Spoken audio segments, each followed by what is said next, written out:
Hello, my name's Samanaz, and welcome to another Samanaz Guide video. Today, we're talking about rogue builds for Phase 4 of Season of Discovery. Leveling, raiding, and dungeon builds for tanking and DPS. I'm not trying to waste your time, so let's get right to it and start with the leveling build, and it's backstab time, baby. My plan is to level up by spamming dungeons, and this build is optimized with that in mind. I think this would work just fine if you're trying to solo quest as well. But in a dungeon group, you're frequently changing targets and enemies tend to die pretty fast. You don't often get time to build up many combo points or many stacks of deadly poison to make finishing moves or envenom very good. Build is entirely focused on maximizing the damage of a single spammable ability that does not require any setup, and that's Backstab. Thanks to the improved Slaughter from Shadows rune and Cutthroat rune, we have a very strong 30 energy Backstab. These are the essential runes for this build, and you should have them already. The old Shiv rune is now replaced with Cutthroat, so if you had Shiv, you now have Cutthroat. As I level up with this build, I'll take the last point in lethality, then points in dagger specialization, then weapon expertise,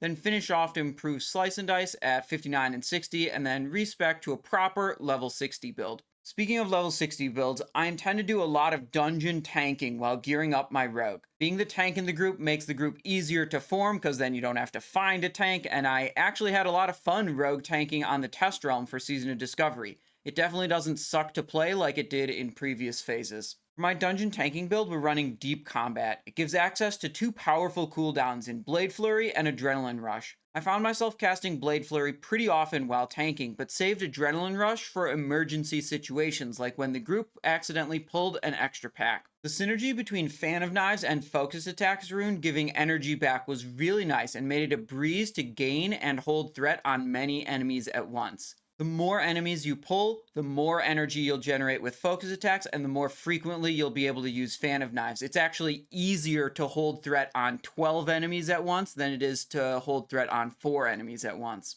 The new Unfair Advantage rune will provide you with as many combo points as you want to maintain Blade Dance, Slice and Dice, throw out some kidney shots, or whatever. It's really strong for rogue tanks. And Shuriken Toss is another decent AoE tool to use at the start of a pull to get a little bit of threat lead. The point of all this dungeon tanking is to gear up for raids.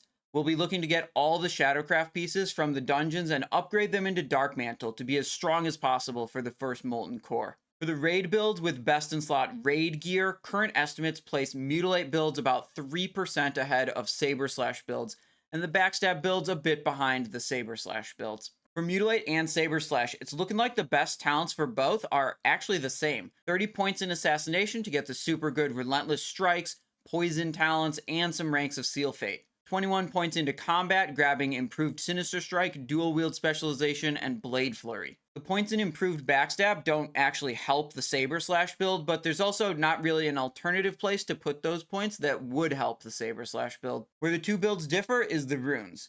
Of course, Saber Slash and Mutilate need to take their namesake glove runes. They also differ in the Helm runes, focus attacks for the Mutilate build, and Honor Among Thieves for Saber Slash. Mutilate always uses daggers, so the dagger specialization ring rune is great, and as Saber Slash, you should match your ring rune to whatever weapon type your main hand weapon is. For the cloak rune, I have Blunderbuss selected, which is a good button to press anytime you've got 2 or more enemies in front of you. The cloak runes are all pretty situational though. If your group is doing a lot of multi-pack pulls, Fan of Knives will be great. If it's just one pack at a time, Blunderbuss is more ideal, and somewhere in between, and you may find use of Crimson Tempest. And that covers it. We have a leveling build, tanking build, 2 different DPS setups to choose from. I'm super stoked for Phase 4 and can't wait to get into it. Thank you so much for watching. I hope you're having fun in World of Warcraft, and I hope you have a great day.